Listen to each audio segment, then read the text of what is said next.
नमस्कार दोस्तों। क्या राहुल गांधी इतने संवेदनशील राजनेता हैं कि वो अपने क्षेत्र की जनता के लिए यात्रा छोड़ के चले जाएं? क्या राहुल गांधी ने कोई एक नई प्लानिंग तैयार की है जिससे कि वो नरेंद्र मोदी के तमाम झूठ को एक्सपोज करके जनता के सामने ले आए? और क्या राहुल गांधी ने एक इस तरह की राजनीति शुरू की है कि नरेंद्र मोदी की राजनीति के आगे वो लंबी लकीर खींच दे? कमो बेस इसी तरह के आज सवाल खड़े। राहुल गांधी भारत जोड़ो न्याय यात्रा पर हैं और उनकी भारत जोड़ो न्याय यात्रा कल से बनारस पहुंच गई थी। बनारस यानी वाराणसी, वही वाराणसी जो नरेंद्र मोदी का गढ़ है, जो एक लंबे अरसे से बीजेपी का गढ़ है। और वहां पर जब वो पहुंचे तो वहां पर उनके लिए जिस तरीके से भीड़ उमड़ी, जिस तरीके से लोग सड़क पे आ गए, और हालत यह हो गई कि राहुल गांधी ने एक समा बांध दिया। और जब वहां पर उन्होंने संबोधित किया, लोगों से बात की, और जो संवाद किया उस संवाद ने तमाम सारे लोगों को सोचने के लिए मजबूर कर दिया। नरेंद्र मोदी और उनकी सरकार, उत्तर प्रदेश की सरकार इतना डर गई कि जहां भारतीय जनता पार्टी के तमाम नेता, तमाम सारे लोग जब काशी विश्वनाथ बाबा के मंदिर में पूजन अर्चन करने जाते हैं, नरेंद्र मोदी का तो वहां से पूरा लाइव टेलीकास्ट होता है, योगी आदित्यनाथ का होता है, सबके लिए कैमरे जाते हैं। राहुल गांधी के वहां जाने पर उनके कैमरे, उनकी सारी चीजों को रोक दिया गया, मोबाइल को रोक दिया गया कि ना आप फोटो ले सकेंगे, ना आप कैमरे ले जा सकेंगे, और ना जाने क्या क्या। तो आप इससे समझिए कि राहुल गांधी के मंदिर जाने से इतना डर गए। और क्या राहुल गांधी को बाबा विश्वनाथ ने आशीष प्रदान कर दिया, इतना आशीष प्रदान कर दिया कि वो भगवान राम, किन्ना राम, जो भगवान शिव के एक अघोर पंथ है, उसके सबसे बड़े देवता माने जाते हैं। कहा जाता है जो कोई ना कर सके वो किन्ना राम करते हैं। तो उनके यहां भी आशीष मिल गया। लेकिन नरेंद्र मोदी को, उनकी पार्टी को, उनके लोगों को डर सताने लगा। डर इस कदर सताने लगा कि अब इस खबर को कैसे डिरेल किया जाए, उसके लिए कौन कौन से हथियार इस्तेमाल किए, और उन हथियारों को इस्तेमाल करने की पूरा खेल शुरू हो गया। इसके लिए कैसे कैसे क्या क्या कहानियां बनानी है वो बनाने की बात थी। राहुल गांधी के गंगा के तट पर जाकर के, और गंगा की जो दुर्दशा की है, जिस तरीके से उसे गंदा किया है, और नमामि गंगे के नाम पर लूट हुई है, उस पर वो बोलने वाले थे। उसके पहले ही तमाम तरह की साजिशें रची जाने लगी। बहरहाल तभी राहुल गांधी को खबर आई कि उनके क्षेत्र, जहां से वो चुन के आते हैं, जहां की जनता ने उन्हें बड़ा प्यार दिया, उस वायनाड से एक खबर आई कि उनके तमाम सारे लोग, 3 लोगों की मृत्यु हो गई है 3-4 दिनों में। हाथी वहां घूम रहे हैं, जंगल से बाहर आ गए हैं, और उसके कारण स्थितियां वहां खराब। तो राहुल गांधी ने उस चीज को एड्रेस करने के लिए, क्योंकि वही वहां के प्रतिनिधि हैं, वही सांसद, उन्होंने बीच में ही यात्रा रोकी और सीधे वायनाड चले गए। वायनाड जाकर के वो वहां की सरकार, वहां के प्रशासन और सबसे वार्ता करके इस बात के लिए सुनिश्चित कराएंगे कि कैसे हमारे नागरिकों की रक्षा की जाए, कैसे उन हाथियों को भी नुकसान ना हो, लेकिन वहां के लोगों को भी नुकसान ना हो, और उसको कैसे बचाया जाए, इसके लिए काम करने के लिए वो वहां पर चले गए। वो कल फिर आ जाएंगे 3 बजे तक, लेकिन तब तक जरूरी था, क्योंकि जिस क्षेत्र की जनता ने चुना है उसके प्रति आपकी जिम्मेदारी का भाव होना चाहिए। यह बात नरेंद्र मोदी के लिए सिखाने की हो गई, क्योंकि नरेंद्र मोदी सांसद जरूर है वाराणसी से, लेकिन जब वाराणसी में लोग मर रहे थे, बिलख रहे थे, तब नरेंद्र मोदी वहां नहीं आ रहे थे। और जब वहां बेटियों से रेप हो रहा था तब वो नहीं आ रहे थे। जब बीएचयू में सरेआम गैंगरेप हुआ एक बेटी के साथ में, तब भी वो नहीं आए। वो तब भी नहीं आए जिस गंगा मां ने मुझे बुलाया है वो कहते थे, और उन गंगा को जब गंदा कर दिया गया, नाले छोड़े जा रहे हैं, लेकिन वो कहने नहीं आ रहे। वो इस किसी भी विषय पर बात नहीं करते, लेकिन वो मंदिर को कारपोरेट के हाथ में सौंप देने के लिए पूरी साजिश रचते हैं। तमाम सारी उनकी साजिशें हैं। बहरहाल राहुल गांधी इन सारी साजिशों को तोड़ते हुए वहां से करके निकल, और जब वो निकल के आए गुदौलिया चौक से, तो उसके बाद में डरे सहमे भारतीय जनता पार्टी के कार्यकर्ताओं ने, नफरत में भरे कार्यकर्ताओं ने और उनके नेताओं ने गुदौलिया चौराहे को गंगा जल से धुला। पूछे किस बात के लिए? कि राहुल गांधी मंदिर चले गए थे, राहुल गांधी वहां से निकले थे, इसलिए वो अपवित्र हो गया। अब आप सोचिए, राहुल गांधी जैसा सच्चा व्यक्ति जहां से निकल के जाए, वो जगह पवित्र होती है कि अछूत हो जाती है। इससे पता चलता है छूत अछूत का कितना भाव भारतीय जनता पार्टी के लोगों में है, किस तरीके की नफरत उनके लोगों में है। ये सारी बातें सामने आती हैं। चलिए, जब ये सारी बातें सामने आती हैं तो निश्चित रूप से होता है कि ये कौन सी राजनीति कर रहे हैं नरेंद्र। और इसी कड़ी में मैं बताऊं कि नरेंद्र मोदी की जो पूरी राजनीति है, उस राजनीति में झूठ और झूठ ही है। कल रात को भारतीय जनता पार्टी के ऑफिशियल ट्विटर हैंडल से एक वीडियो पोस्ट करते हुए कहा गया कि देखिए, कांग्रेस के यूपीए के सरकार में इतने आतंकी हमले हो रहे थे, मोदी सरकार में तो 0 आतंकी हमले हुए। तो सवाल उठा कि भाई, इसका मतलब है पुलवामा में जो लोग मरे वो आतंकी हमले में नहीं मरे थे। चंद से सवाल थे, मैंने उसमें लिखा, लिस्ट तो बहुत लंबी है लेकिन चंद से बता देता हूं। 28 दिसंबर 2014 बेंगलुरु में बम धमाका हुआ, आतंकी धमाका बताया गया, नरेंद्र मोदी की सरकार। 20 मार्च 2015 को जम्मू कश्मीर में आतंकी हमला हुआ, नरेंद्र मोदी की सरकार। 4 जून 2015 को मणिपुर में हमला हुआ, नरेंद्र मोदी की सरकार। 27 जुलाई 2015 को गुरदासपुर में आतंकी हमला हुआ, नरेंद्र मोदी की सरकार। 2 जनवरी 2016 को पठानकोट में हिंदुस्तान के इतिहास में पहली बार हमारे एयरबेस पर 3 दिन कब्जा करे रखा आतंकियों ने। साहब, वो हमला क्या कहेंगे, उससे बड़ा तो और कुछ चुनौती नहीं हो सकती थी। इसके बाद में 25 जून 2016 को जम्मू कश्मीर के पंपोर में आतंकी हमला। इसके बाद में 18 सितंबर 2016 को जम्मू कश्मीर के उड़ी में आतंकी हमला। फिर 3 अक्टूबर 2016 को जम्मू कश्मीर के बारामूला में हमला। और इस दौरान डबल इंजन की सरकार है, डबल इंजन की सरकार की बात कर रहा हूं। 6 अक्टूबर 2016 को हंदवाड़ा हमला। फिर 29 नवंबर 2016 को नगर रोटा आर्मी बेस पर हमला।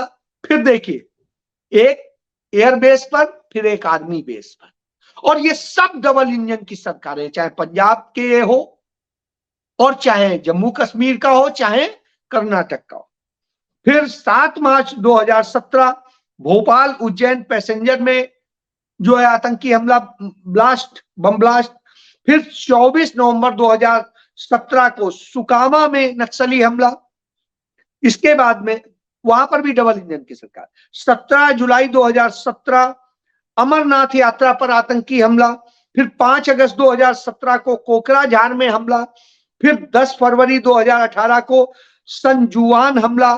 फिर 13 मार्च 2018 को सुकमा में नक्सली हमला, फिर 9 अप्रैल 2019 को दंतेवाड़ा में नक्सली हमला, फिर 14 फरवरी 2019 में पुलवामा में आतंकी हमला, और फिर आपको याद ही होगा उसके बूते किस तरीके से वोट मांगे गए थे कि पुलवामा के शहीदों के नाम पे वोट नहीं मिल सकता क्या। 7 मार्च 2019 को जम्मू बस स्टैंड पर ग्रेनेड हमला, फिर 1 मई 2019 को गढ़चिरौली में नक्सली बमबारी, फिर 12 जून 2019 को कश्मीर में आतंकी हमला, फिर 26 जनवरी 2020 को असम के डिब्रूगढ़ और चराईदेव बम विस्फोट, फिर 26 नवंबर 2020 को एचएमटी श्रीनगर में आतंकी हमला, फिर 3 फरवरी 2021 को हैलाकांडी, असम के हैलाकांडी में बम विस्फोट, और फिर 3 अप्रैल 2021 को सुकमा बीजापुर में हमला, फिर 27 जून 2021 को जम्मू ड्रोन हमला, फिर 4 अगस्त 2021 को बंदीपुर कश्मीर में आतंकी हमला। कितना बड़ा हमला था। असम में 27 अगस्त 2021 को दिमा हराओ आतंकी हमला, फिर 11 अगस्त 2022 को राजौरी में परगल में आतंकी हमला, फिर 20 अप्रैल 2023 को पुंछ राजौरी में हमला, फिर 26 अप्रैल 2023 को दंतेवाड़ा में बम विस्फोट, फिर 13 सितंबर 2023 को अनंतनाग में आतंकी हमला, फिर 29 अक्टूबर 2023 को इंस्पेक्टर मसरूफ अली वानी की गोली मारकर आतंकी हत्या, फिर 22 अगस्त 2023 को पुंछ में स्पेन आले वाहनों पर हमला, और फिर 24 दिसंबर 2023 को कश्मीर के राजौरी में बड़ा आतंकी हमला, और फिर 12 जनवरी 2024 को पुंछ में गाड़ी से आतंकी हमला। और ये तो वो है।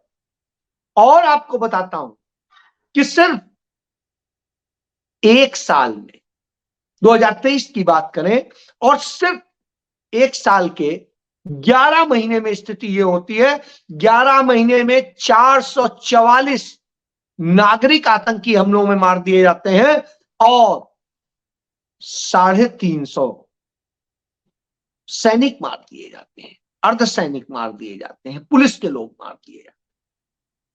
आप इससे समझ सकते हैं कि किस तरह के हालात हो गए। और जब ये हालात हो गए हो तो निश्चित रूप से सवाल उठता है।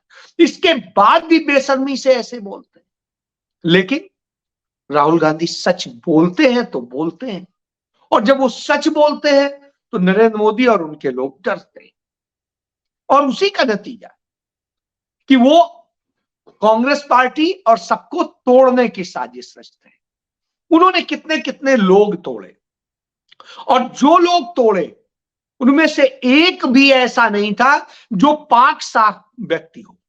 आज भारतीय जनता पार्टी के 303 सांसद जो जीते थे वो आए, और आप एक चीज देखिए, उन 303 सांसदों में से सिर्फ 134 भारतीय जनता पार्टी के अपने, शेष सारे कांग्रेस और दूसरे उन दलों से हैं जिनको वो विरोधी दल बताते हैं।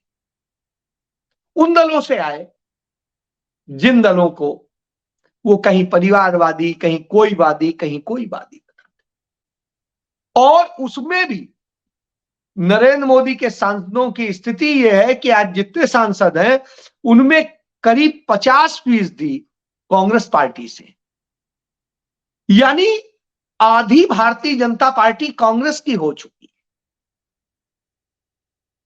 और वो वहां पहुंचने के बाद में यह भी कहते मिलते हैं कि भाजपा में मन नहीं लग रहा।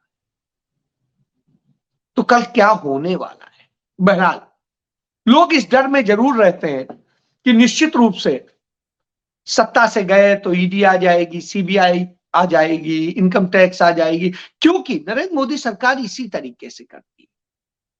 और इन साजिशों के कारण ही तमाम लोग जाते हैं। हमारे पास में सारे उदाहरण मौजूद हैं।